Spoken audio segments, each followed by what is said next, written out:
I should have known something was up when my boss, Mr. Patterson, started acting more paranoid than usual. Patterson wasn't your run-of-the-mill micromanager. He thrived on finding faults in others. He'd scuttle around the office like a crab with a clipboard, jotting down imaginary infractions to bolster his sense of power. For weeks, I'd watched him glare at my office door with his beady eyes, as if my desk held the secrets to the universe, or maybe just a reason to fire me. Things came to a head last Thursday. It was supposed to be a routine lunch break, my first in weeks. I'd been swamped with a high-profile client project and honestly I was killing it. But success in this office had a funny way of painting a target on your back. Be back in an hour. I'd called to Janice, my office neighbor, as I grabbed my bag and headed to the cafe across the street. My mistake? Leaving my office door unlocked. By the time I returned, the vibe in the office was off. Conversations hushed as I walked past, and people avoided eye contact like I was carrying a contagious disease. Janice, normally the queen of office gossip, was uncharacteristically quiet. "Janice, what's going on?" I asked, leaning against the divider between our desks. She hesitated, glancing around like someone might be listening. "They were in your office," she whispered. "Who's they?" I asked, my stomach nodding. "Patterson and the committee," she said, lowering her voice further. "Some kind of surprise compliance inspection. They were in there for over half an hour." I clenched my fist. "And you didn't stop them?" Janice shrugged helplessly. "They said it was an internal audit." What was I supposed to do? Marching to my office, I found my door ajar, and my once pristine desk looked like it had been ransacked. My papers were in disarray, drawers half open, and my coffee mug, my favorite one with the sarcastic, "I work hard so my dog can have a better life" slogan, was missing. That's when Patterson appeared, clipboard in hand and a smug grin plastered across his face. "Ah, you're back," he said, not even bothering to hide his delight. "We conducted a routine inspection of your office for compliance purposes." "Without my presence?" I shot back. "What exactly were you looking for?" "Violations," he replied matter-of-factly. "And, well, we found something." I raised an eyebrow. "Care to elaborate?" He feigned concern, flipping through his clipboard. "We'll be discussing it in a meeting tomorrow morning. Until then, I suggest you prepare yourself." As he walked away, I stared after him, my mind racing. What could they possibly have found? I wasn't one to leave things lying around, and I certainly wasn't breaking any rules. I spent the rest of the day combing through my office, trying to figure out what Patterson might have latched onto. There was nothing unusual: client files, project drafts, a few personal items. Yet, there was an ominous feeling in the pit of my stomach, as if I'd been caught in a trap I didn't even know was set. That night I couldn't sleep. I tossed and turned, replaying Patterson's smug expression in my mind. If this was his way of trying to sabotage me, he was playing a dangerous game. By morning, I was ready to face whatever nonsense he'd concocted. But as it turned out, Patterson's little inspection had uncovered far more than either of us expected, and the fallout would shake the entire office to its core. "You said," stood near the back, whispering furiously like high school students in detention. "Ah, here she is," Patterson said as I entered, his voice dripping with mock cheerfulness. He gestured toward an empty chair at the center of the table. "Please have a seat." I sat down, leveling him with a stare. "Let's skip the theatrics, Patterson. What's this about?" He smirked, flipping open his clipboard. "During our inspection yesterday, we discovered a concerning item in your office. Something that could potentially violate company policy." My stomach flipped, but I forced myself to appear unbothered. "Go on." He reached under the table and produced a small, sealed evidence bag. Inside was a tiny USB drive. My USB drive. I blinked. "That's mine." "So what?" "It was plugged into your company computer," Patterson said, as though he'd uncovered a state secret. "Do you know what's on it?" "Yes," I said flatly. "Client backups and personal projects. Nothing that concerns you." Patterson's grin widened. "Oh, but it does concern us. You see, we ran a scan on the drive." "You did what?" I cut him off, my voice rising. "You had no right to access my personal files." Karen, the HR rep, raised a hand. "Let's remain professional here," she said, though her tone suggested she was only half paying attention. Patterson ignored her, reveling in his moment of triumph. "What we found," he continued, "were several encrypted files labeled with project names not registered with our system." "Care to explain?" The room went silent. All eyes were on me. I felt heat rising in my chest, but I took a deep breath to steady myself. "They're personal projects," I said firmly. Nothing to do with the company. Patterson scoffed. Oh, come now. What kind of personal projects require encryption? You're not exactly running a spy agency, are you? Laughter rippled through the room, but I didn't waver. What I work on outside of office hours is none of your business, I said. Unless you're accusing me of something specific, you're wasting everyone's time. Patterson leaned forward, his smirk hardening. The files are locked for now, but IT is working to decrypt them. Once they're open, we'll see exactly what you've been hiding. My pulse quickened. Not because I had anything to hide, but because this was a blatant violation of privacy. I glanced at Karen, expecting her to intervene, but she was staring at her nails, uninterested. Is this even legal? I asked, my voice laced with disbelief. Company policy allows us to inspect devices connected to our network, Patterson said smugly. You should know that. My jaw tightened. He wasn't wrong technically. But this wasn't about policy, it was a power play, plain and simple. Fine, I said, standing up. You want to play this game? Go ahead. But you'd better be ready for what you find. With that, I left the room, my heart pounding. Patterson thought he'd caught me in a trap, but he didn't realize the storm he'd just unleashed. Those files weren't what he thought, and when the truth came out, his smug little grin would be the first casualty.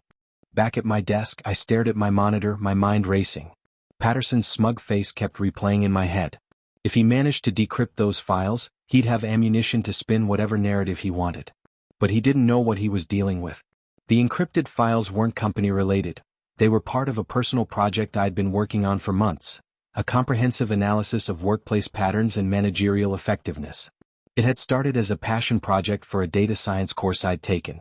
Using anonymized data, I tracked trends in productivity, employee satisfaction, and, most damning of all, managerial misconduct. Patterson's name featured prominently in the results. I'd encrypted the files because they weren't finished, not to mention that the data wasn't mine to share publicly. But if Patterson forced the issue, I'd have no choice but to reveal the truth. And oh, what a truth it was. That evening I got to work. If Patterson wanted to play dirty, I could play smarter. Step 1. A little cyber trickery. I remotely accessed the USB drive via a secure connection and changed the decryption key. Patterson's IT team could try all they wanted, but they'd never crack the files without my cooperation. Step 2. Prepare my defense. I compiled the analysis into a polished report, complete with charts and graphs. The findings were clear. Under Patterson's management, employee morale had plummeted, productivity had taken a nosedive, and turnover rates were sky-high. The kicker? All of it was backed by data collected from the company's own internal systems. Anonymized, of course, but impossible to dispute. Step 3. Allies. Over the years, I'd built strong relationships with coworkers who, like me, were tired of Patterson's antics. Janice was the first to sign on, followed by several others. Together, we devised a plan to confront Patterson at the next company-wide meeting. The following morning, I arrived at work to find an email from IT. Subject: Decryption attempt failed. I smirked. Patterson must be fuming. At 10 a.m., the office gathered in the conference room for the monthly all-hands meeting. Patterson strutted in, clipboard in hand, clearly relishing his moment in the spotlight. But this time I was ready. As the meeting began, Patterson launched into a self-congratulatory speech about upholding company standards and the importance of compliance. I let him ramble for a few minutes before standing up. "Excuse me, Mr. Patterson," I said, cutting through his monologue. "Since we're on the topic of compliance, I'd like to address something." His eyes narrowed. "This isn't the time for personal grievances." "This isn't personal," I said, holding up a USB drive identical to the one he'd confiscated. "It's about the well-being of this company." The room fell silent. I plugged the USB drive into the projector and pulled up my report. The title flashed on the screen. An analysis of workplace dynamics, trends in productivity, morale, and managerial effectiveness. Patterson's face paled as the first chart appeared, showing a steep decline in employee satisfaction since he'd taken over as manager. "As you can see," I continued, clicking through the slides, "the data paints a clear picture of systemic issues under certain managerial practices. These issues are not only damaging morale but also hindering our productivity." Patterson tried to interrupt, but Janice and others chimed in, backing up my points with their own experiences. "Enough." Patterson finally exploded. "This is outrageous. You had no right to conduct such an analysis." "I disagree," I said calmly. "The data was collected anonymously and used solely to identify areas for improvement. Isn't that what you claim to want? Better performance and compliance. The CEO, who had been sitting quietly until now, leaned forward. Mr. Patterson, is there anything you'd like to say in response to this? Patterson stammered, his usual confidence crumbling. This is a witch hunt. None of this is my fault. The CEO raised an eyebrow. If that's true, then I'm sure you'll have no problem undergoing an independent review. Patterson looked like he might faint. By the end of the meeting, the tide had turned. Patterson was temporarily relieved of his duties pending an investigation, and the office was buzzing with a newfound sense of hope. But I wasn't done yet. There was one final twist Patterson wouldn't see coming. One that would ensure he could never pull a stunt like this again. The office felt lighter the next day, as though someone had cracked a window and let all the stale tension escape.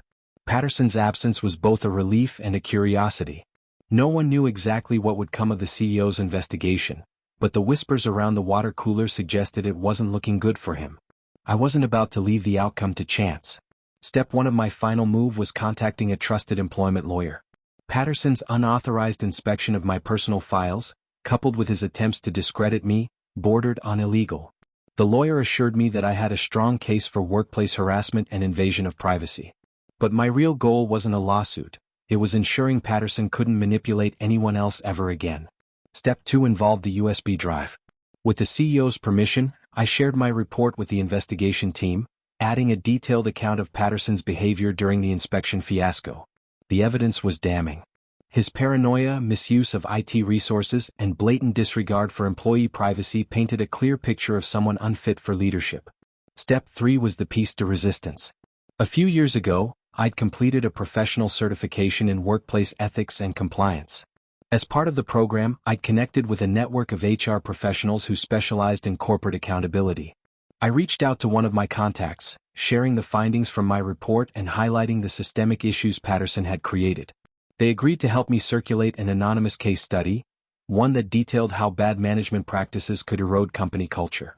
2 weeks later, the fallout hit like a freight train. Patterson was terminated. The investigation uncovered more than just his mishandling of my files. It revealed a pattern of misconduct that had cost the company both money and talent.